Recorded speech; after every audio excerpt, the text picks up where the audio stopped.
Hello. For today's thing, I thought I'd give Mother Nature's Kitchen a go. Um, so what happened was when I joined KMO, the immediate task at hand was to kind of try to put together some kind of vaguely recognisable version of the beautiful guitar parts that Robbie McIntosh had played on the album, on the first album. But the thing is, uh, Robbie's the most immaculate guitar player I've ever had the privilege of hearing and gigging with, etc.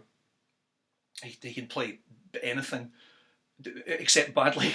Um, he's an incredible player, and also if you're ever lucky enough to meet him, he's one of the loveliest people on the face of the planet. So, kind of what you hear in his guitar playing is kind of an extension of what he's like. It's just this the warmth and the rightness and the tastefulness and the sensitivity and the humour and all that. That's all him, and it all comes out in his gorgeous playing.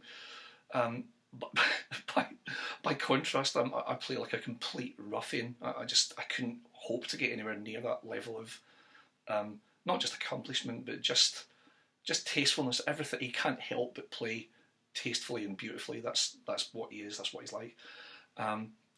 So my approach whenever we played live basically was just to kind of play with as much vigour and passion as possible and hope for the best. and I guess in that context it became something else, I think, from what the album was maybe, and it had its own kind of internal logic. I think I don't know. I never saw it, but the gigs tended to be very sort of joyous and loud and a bit chaotic sometimes, but very cathartic. I think I think maybe that has its own kind of legitimacy and its own kind of sense of appropriateness under the circumstances. I don't know, but that's what I hope anyway. This track, Mother Nature's Kitchen, and throughout quite a lot of the album, one of the main guitars Robbie used was low strung, so it was tuned from B down to B with like a bass string on the bottom, so very, very low and grunty and growly, and a great texture, brilliant sounding thing. So I'd use a low strung guitar when we played live, for Mother Nature's Kitchen and Diamond and Slow Boat, and later on Is Anyone Alive and Icarus Landing, in fact. And it's always great fun, really. It just feels so kind of like chunky and powerful. It's a great thing to be putting out there. And the guitar I used to use for this was a G&L Telecaster. It was a big, heavy, solid lump of a thing. Great sounding, and just built like a tank, an incredibly well put together guitar. And I think we used to quite often, because we always finished, traditionally we'd always finish with Mother Nature's Kitchen, and quite early on I think we'd already started to believe what little press we had, because a few people had compared us live to The Who because it was so loud and a bit confrontational and occasionally just bedlam, and this guitar that I was talking about, I found out to my horror just how solid it was on the first European gig that KMO did, which was in the Virgin Megastore on the Champs-Élysées in Paris. It was an amazing building. It was maybe 4 stories or something, and it had like a glass lift at the back, and our dressing room was on the top floor of this thing, and we played in the foyer, and an amazing setup. But in my absolute ignorance, I hadn't thought about the fact that there's a different voltage system in Europe from what there is over here.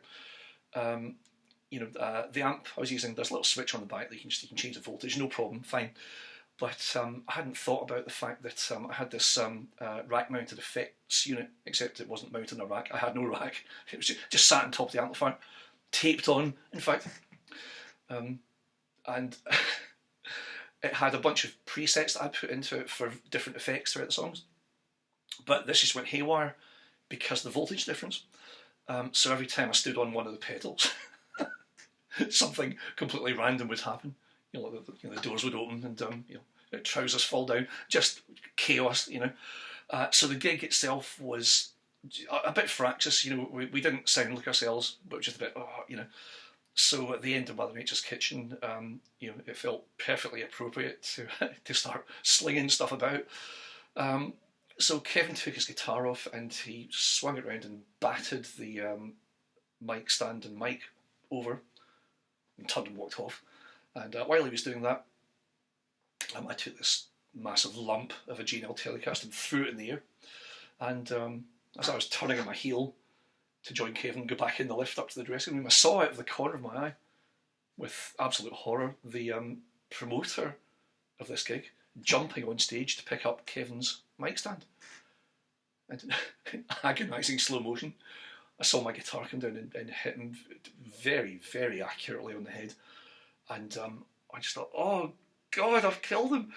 And I felt awful about this. I was getting up in the lift, looking down at this scene of carnage below us, and it was awful. He came up to the dressing room later on, cut, bleeding from the head, but going, rock and roll, rock and roll.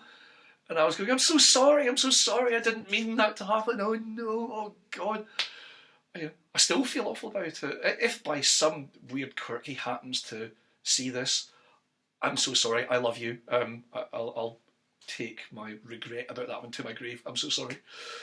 Anyway, as regards the song, as I was saying, low strung, but Mother Nature's Kitchen, it was capoed at the first fret, so it's kind of like based around C basically, and very grunty sounding.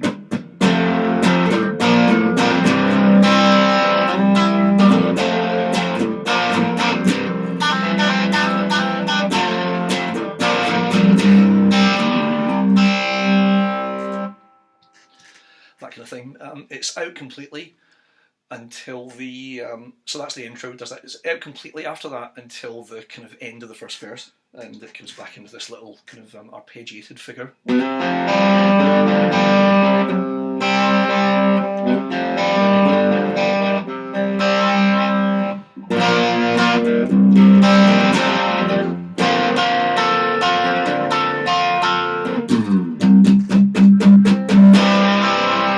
Back into the chorus.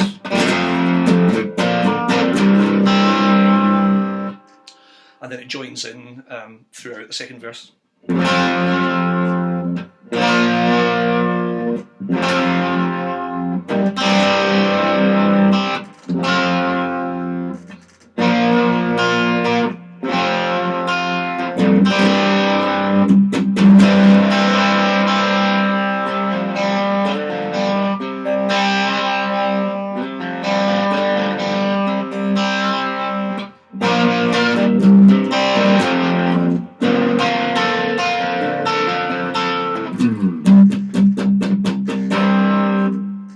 Etc. Middle eight is then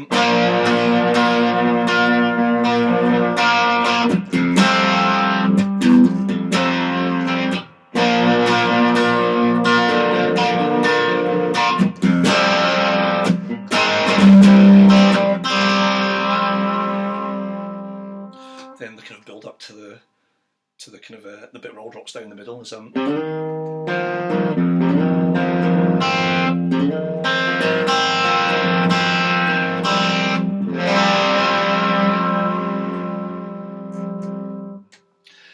like that. Then massive build up and it comes back in with that.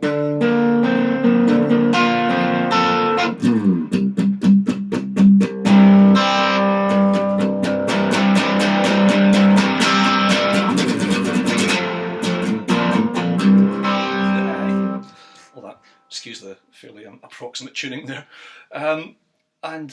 so that basically that takes it home with everyone going nuts, and throwing stuff about.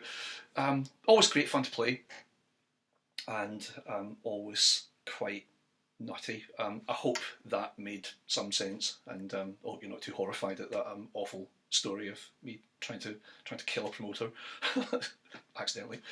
I might have to not do any of these for another couple of weeks because I've got a fairly busy June coming up, but I'll be back at some point with something once I think of what it is. Thanks for listening. Speak soon.